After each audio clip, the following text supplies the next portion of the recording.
Listen, life is too short to surround yourself with people who drain your energy, disrespect your boundaries, and make you doubt your worth. You teach people how to treat you, and if you keep tolerating the wrong behaviors, you're giving them permission to keep doing it. Today, I'm going to tell you the 7 behaviors that are completely unacceptable, the ones you must call out, set boundaries around, and walk away from if needed, because self-respect is non-negotiable. Disrespect is one of the clearest indicators that someone does not value you, your boundaries, or your worth. It can show up in subtle ways or in blatant acts, but either way, the message is the same. They do not see you as an equal. When someone disrespects you, it's not just about the words they say or the tone they use. It's about the underlying belief that you are not deserving of kindness, consideration, or fairness. This belief often reveals itself in consistent patterns, not isolated moments. A single bad day or a slip of the tongue can be forgiven, but repeated disrespect is a reflection of character, not circumstance. The danger lies in how easily we can rationalize it away, convincing ourselves that it's not a big deal or that maybe we're overreacting. Over time, this erodes your self-esteem and normalizes poor treatment, making it harder to stand up for yourself. Disrespect often starts small. It might be someone talking over you in conversations, ignoring your input in meetings, or making jokes at your expense. They may roll their eyes, dismiss your ideas without consideration, or cut you off when you're speaking. These behaviors seem minor in isolation, but they add up. What's happening is that this person is signaling they don't believe your voice matters. When you allow it to happen repeatedly, you train them, and others watching, that it's acceptable to treat you this way. This is how a culture of disrespect is formed in relationships, workplaces, and even families. It doesn't always feel aggressive in the beginning, but that's what makes it dangerous. You adapt to it. Then there's the more overt form of disrespect, where someone outright belittles you, insults you, or mocks you. They might question your intelligence, undermine your decisions, or publicly embarrass you. They may speak to you in a condescending tone, as though you're incapable or beneath them.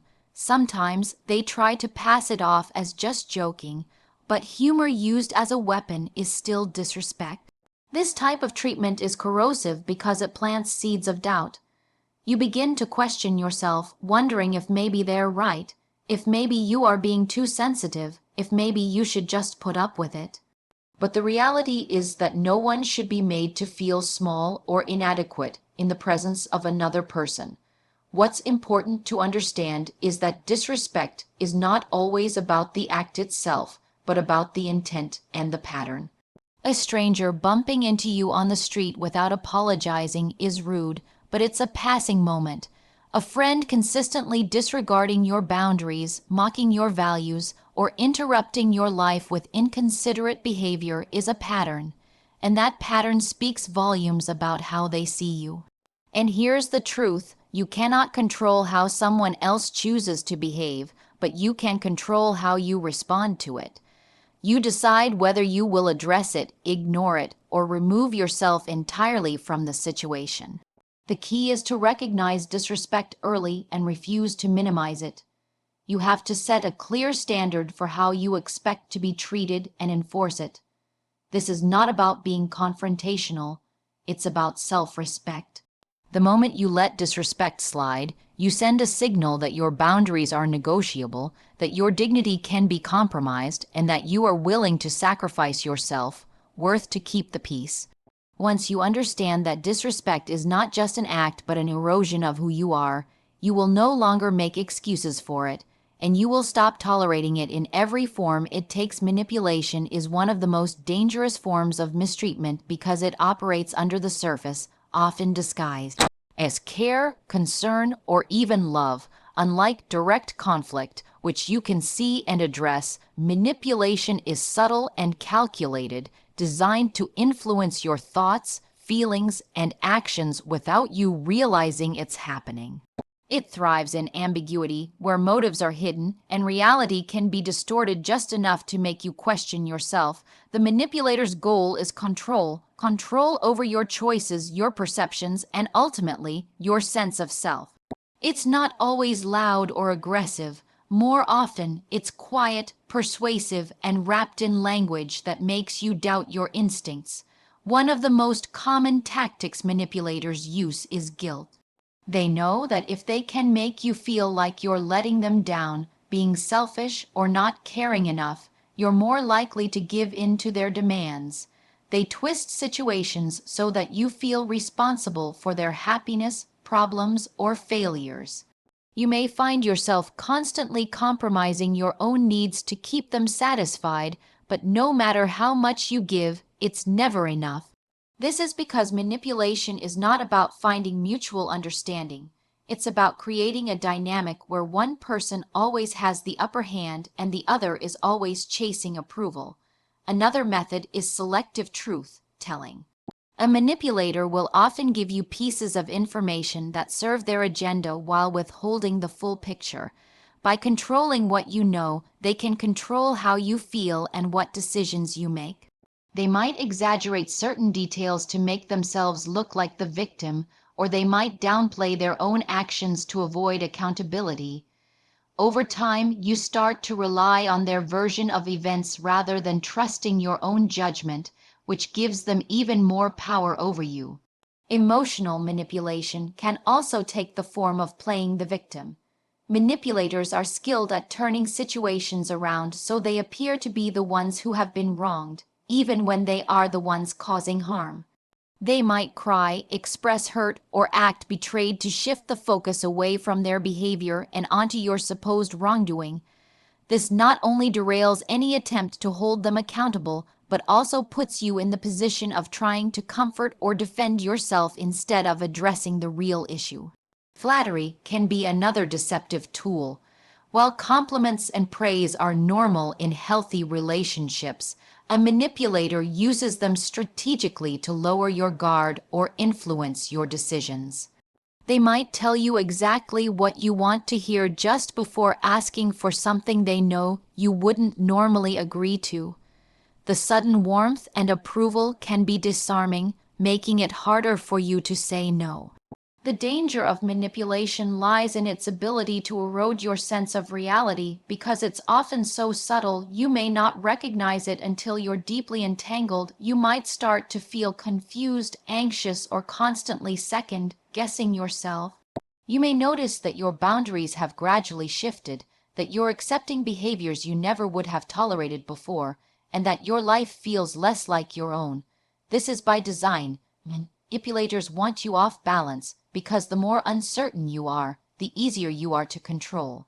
The most effective way to protect yourself from manipulation is to stay grounded in your own values, maintain clear boundaries, and trust your instincts. If something feels off, even if you can't immediately pinpoint why, pay attention to that feeling. Manipulators thrive when you doubt yourself. So regaining your clarity and confidence is the first step toward breaking free from their influence.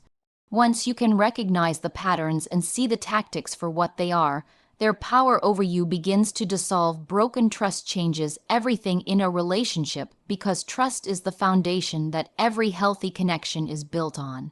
Whether it's in a friendship, a romantic relationship, a family bond, or a professional setting, trust is what allows people to feel safe, open, and vulnerable with each other. It is earned through consistency, honesty, and reliability over time, and when it's broken, it doesn't just disappear quietly, it leaves cracks in the entire structure of the relationship. Once trust is violated, you can't go back to the way things were before. Even if there are apologies or attempts to make amends, the dynamic is no longer the same because the security you once felt has been replaced with uncertainty. The impact of broken trust is deep because it strikes at the core of what makes a relationship functional. If you can't rely on someone to tell you the truth, keep their word, or act with integrity, every interaction becomes tinged with doubt. You start questioning motives, second-guessing their words, and analyzing their behavior for signs of dishonesty. What once felt effortless now requires constant vigilance, which is exhausting. That level of mental and emotional strain slowly erodes the connection even further, making it harder to rebuild what was lost. Sometimes trust is broken in obvious ways: lies, betrayal, infidelity, or deliberate deception. Other times, it's chipped away more subtly through repeated small actions that show disregard for your feelings or boundaries. Each time someone promises to do something and doesn't follow through, each time they keep information from you, or each time they act in a way that's inconsistent with their values, it leaves a mark. These moments may not feel catastrophic individually, but collectively they send a clear message: you can't depend on them the way you thought you could. What makes broken trust particularly painful is that it's often tied to vulnerability. We trust people because we've allowed them into parts of our lives that are personal and meaningful. We share our fears, secrets, and weaknesses with the expectation that they'll be handled with care. When that expectation is shattered, it's not just the action that hurts. It's the realization that someone had the ability to protect you and chose not to. It creates a wound that's not just emotional but psychological, making it harder to trust others in the future. Rebuilding trust is possible in some cases, but it is neither quick nor guaranteed. It requires transparency, accountability, and consistent proof of change over time. Words alone are not enough. The person who broke the trust must be willing to back up every promise with action, and they must be patient with the process. Trust is rebuilt in small, repeated demonstrations of honesty and reliability. Even then, the relationship will often be different than it was before because the innocence of blind trust is gone. It's also important to recognize that sometimes trust can't be fully restored, and that's not a failure on your part. Protecting yourself from further harm may mean redefining the relationship, setting stronger boundaries, or walking away entirely. The decision depends on the severity of the betrayal, the willingness of the other person to change, and your own capacity to heal without resentment. Ultimately, broken trust serves as a turning point. It forces you to reassess not only the relationship, but also your own standards for what you will and won't accept. It teaches you to value actions over promises, to pay attention to patterns rather than isolated incidents, and to prioritize your emotional safety above the desire to preserve something that no longer serves you. Gaslighting is one of the most insidious forms of psychological abuse because it makes you question your own mind. It's not just lying or hiding the truth. It's a calculated effort to distort your perception of reality until you're no longer sure of what's real. The term comes from the idea of slowly dimming a light until the victim begins to doubt whether it's actually happening. And that's exactly how gaslighting works: gradual, subtle, and deeply disorienting.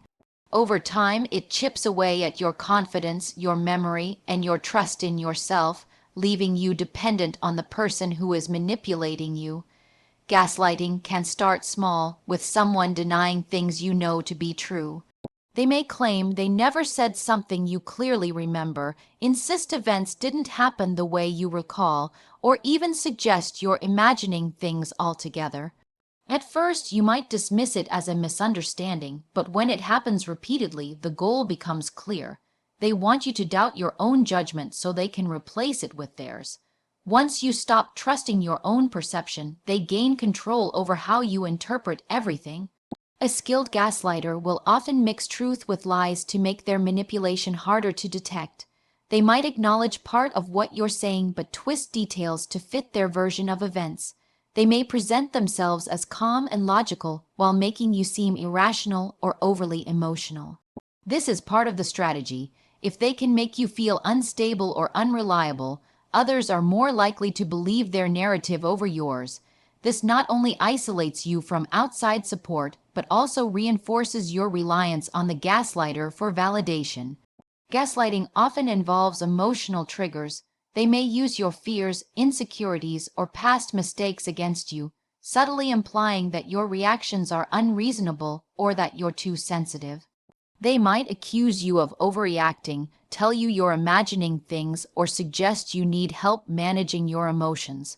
While these statements may sound caring on the surface, they are designed to undermine your self-belief and make you second-guess your instincts. The more you question yourself, the easier it is for them to shape your reality. One of the most damaging effects of gaslighting is the erosion of self-trust. You begin to feel like you can't rely on your memory or your interpretation of events. You start apologizing for things that aren't your fault, changing your behavior to avoid conflict, and relying on the gaslighter's version of reality just to feel stable. Over time, this can lead to anxiety, depression, and a deep sense of powerlessness. You may withdraw from friends or family, believing that they wouldn't understand or that you might even be wrong about what's happening. Breaking free from gaslighting starts with recognizing it for what it is. This means paying attention to patterns rather than isolated incidents. If you consistently feel confused after conversations, if you're always questioning whether you're too sensitive, or if you find yourself apologizing constantly, those are red flags.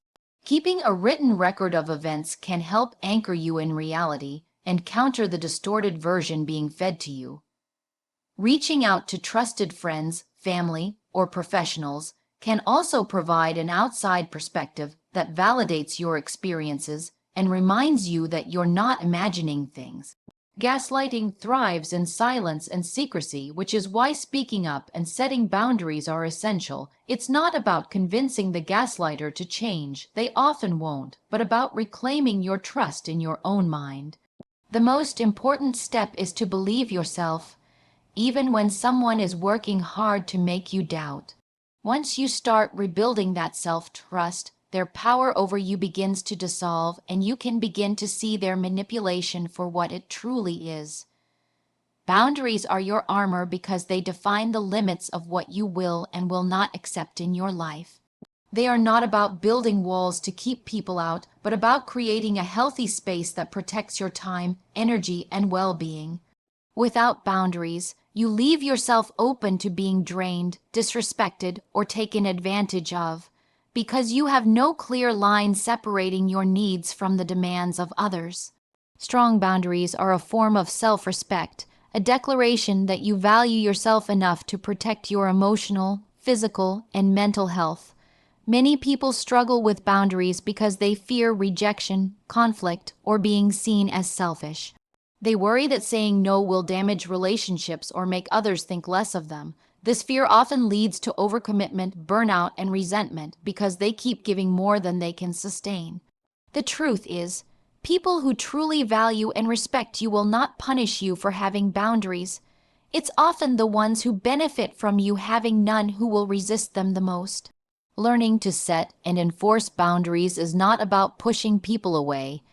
It's about ensuring that the relationships you have are based on mutual respect, not exploitation.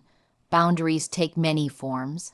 They can be physical, like deciding who can enter your personal space or touch you. They can be emotional, like refusing to tolerate disrespectful language or manipulation. They can be time-related, like setting limits on your availability for work or social obligations. They can even be digital, like choosing who can contact you, what information you share, and how much time you spend online. Each type of boundary is a tool that helps you maintain control over your life and protects you from unwanted intrusion. Setting boundaries requires clarity. You have to know your limits before you can communicate them. This means taking the time to reflect on what makes you feel safe, respected, and valued, as well as what leaves you feeling drained, uncomfortable, or disrespected. Once you've identified these limits, you need to express them clearly and confidently. Boundaries lose their power if they're vague or unspoken. Saying, "I'm not comfortable with that," or "I'm not available at that time," is not rude, it's necessary. Enforcing boundaries is often the hardest part because it requires consistency. It's not enough to state your limits, you have to follow through when they're crossed. This might mean walking away from a conversation that turns disrespectful, declining an invitation you don't want to accept, or ending a relationship that repeatedly violates your needs. Each time you uphold a boundary, you reinforce your self-worth and train others to treat you with respect. It's important to understand that boundaries are not meant to control others. They are meant to control what you allow into your life. You cannot force someone to act a certain way, but you can decide how you will respond when they don't. If someone consistently refuses to respect your boundaries, you have the right to limit or remove their access to you. This isn't punishment, it's self-preservation. Boundaries also strengthen relationships. When both people know and respect each other's limits, trust grows because there's clarity about what's acceptable and what isn't. Healthy boundaries prevent resentment from building and create a sense of safety that allows deeper connection. They also encourage self-awareness in others, prompting them to reflect on their own limits and needs. The more you practice setting and enforcing boundaries, the more natural it becomes. At first, you might feel uncomfortable or guilty, but over time you'll recognize that boundaries are not selfish. They are essential. They allow you to live authentically, protect your mental and emotional well-being, and surround yourself with people who respect and value you for who you truly are.